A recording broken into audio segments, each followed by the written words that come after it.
मध्य प्रदेश के ग्वालियर चंबल अंचल के लोगों के साथ साथ अब 16 जिलों के उन लोगों के लिए अच्छी खबर नहीं है जो अपने कंधे पर बंदूक लटकाने का शौक रखते हैं, क्योंकि अब शासन द्वारा उन बकायेदार उपभोक्ताओं के शस्त्र लाइसेंस निरस्त किए जाएंगे जिनके ऊपर बिजली कंपनी का भारी भरकम बिल बकाया है। इसके साथ ही जो उपभोक्ता बिजली चोरी कर रहे हैं उनके भी शस्त्र लाइसेंस निरस्त किए जाएंगे। इसके साथ ही शस्त्र लाइसेंस के नवीनीकरण के लिए भी बिजली कंपनी का नोटिस अब जारी है। अब बिजली का बिल जमा न करना महंगा पड़ सकता है। बिजली कंपनी लंबे अरसे से बिल जमा न करने वाले बकायेदारों से सख्ती से वसूली करने की तैयारी कर ली है। ऐसे बकायेदारों से वसूली के लिए चल अचल संपत्ति की कुर्की की जाएगी। साथ ही जिन बकायेदारों के पास शस्त्र हैं उनके शस्त्र लाइसेंस भी निरस्त कराए जाएंगे। इसके लिए बिजली कंपनी ने डबरा डिवीजन के बकायेदारों की शस्त्र धारकों की सूची थाने से मंगाई है, जिससे कलेक्टर को भेजा जाएगा। ऊर्जा मंत्री प्रद्युम्न सिंह तोमर का कहना है कि ये कंपनी का वसूली को लेकर निर्णय है। दरअसल बिजली कंपनी ने ग्वालियर चंबल संभाग के साथ साथ 16 जिलों में आर्म्स डीलर लाइसेंस एवं शस्त्र लाइसेंस की स्वीकृति एवं नवीनीकरण के लिए बिजली कंपनी के नोटिस प्राप्त किए जाना अनिवार्य है। कंपनी द्वारा गृह विभाग मध्य प्रदेश शासन के आदेश के अनुसार कंपनी कार्य क्षेत्र के ऐसे शस्त्रधारी बिजली उपभोक्ता जिनके द्वारा बकाया विद्युत बिलों का समय पर भुगतान नहीं किया जाता है, ऐसे ही शस्त्रधारी बिजली उपभोक्ता जो अनाधिकृत बिजली का उपयोग अथवा बिजली चोरी करते पाए जाएंगे उनके आर्म्स डीलर लाइसेंस और शस्त्र लाइसेंस को जिला ग्वालियर कलेक्टर के माध्यम से निरस्त कराने की कार्रवाई की जाएगी। वहीं इस पर कांग्रेस सवाल उठा रही है तो बीजेपी के सांसद कह रहे हैं जब आपको बिजली मिल रही है तो बिजली बिल भी जमा करना पड़ेगा।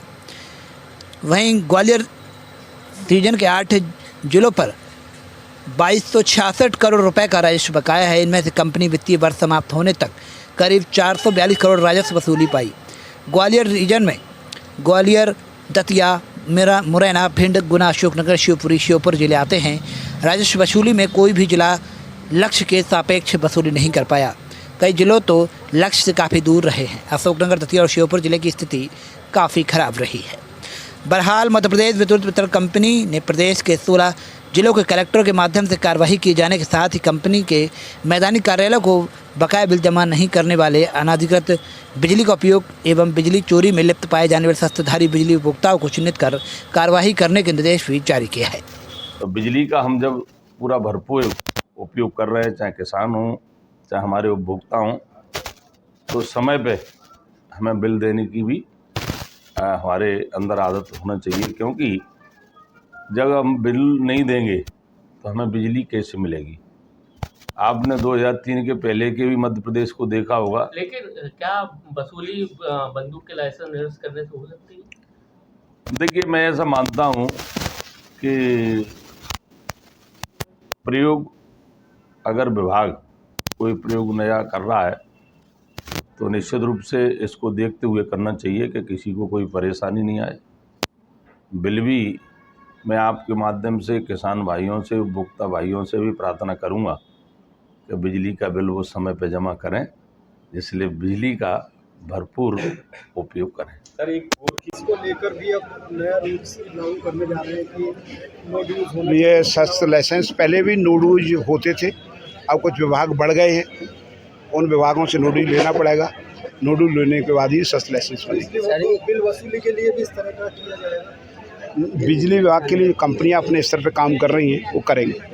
सर जी, क्योंकि ऐसा है कि बिजली के मामले में सरकार का मुझे रवैया ठीक नहीं लगता। सरकार की कथनी और करनी में मुझे अंतर नज़र आता है।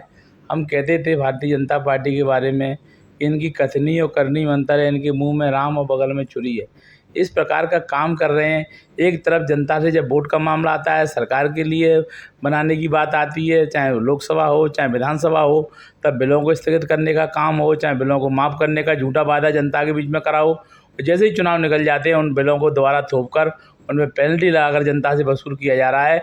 और ये जनता को चुनाव के समय दाना डालकर उनको गुमराह करने का काम कर रहे हैं। लेकिन आप मानिए कि जनता इनको आने वाले समय में सबक सिखाएगी।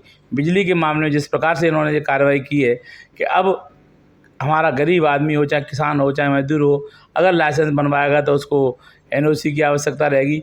अगर वो लाइसेंस अब रिन्यूअल कराएगा तो एनओसी की आवश्यकता रहेगी। तो मेरे को लगता ये है कि इनकी कथनी और करनी में अंतर है और ये प्रताड़ित करके लोगों का खून चूसने का काम कर रहे हैं, लोगों को पैनिक करने का काम कर रहे हैं, लोगों को दबाने का काम कर रहे हैं, लोगों को डराने का काम कर रहे हैं। आम जनता को सुविधा देने की बजाय ये उसको प्रताड़ित करने का काम कर रहे हैं। अरे ये कब भैया ऐसे वीडियो देखे जा रहे हो? तनिका सब्सक्राइब कर लो और हाँ घंटा का बटन जरूर दबाना, तब हमारे वीडियो का नोटिफिकेशन सबसे पहले मिलेगा। यहाँ वहाँ का देखा था हम, तुम का ही कहा था, जल्दी दबाओ।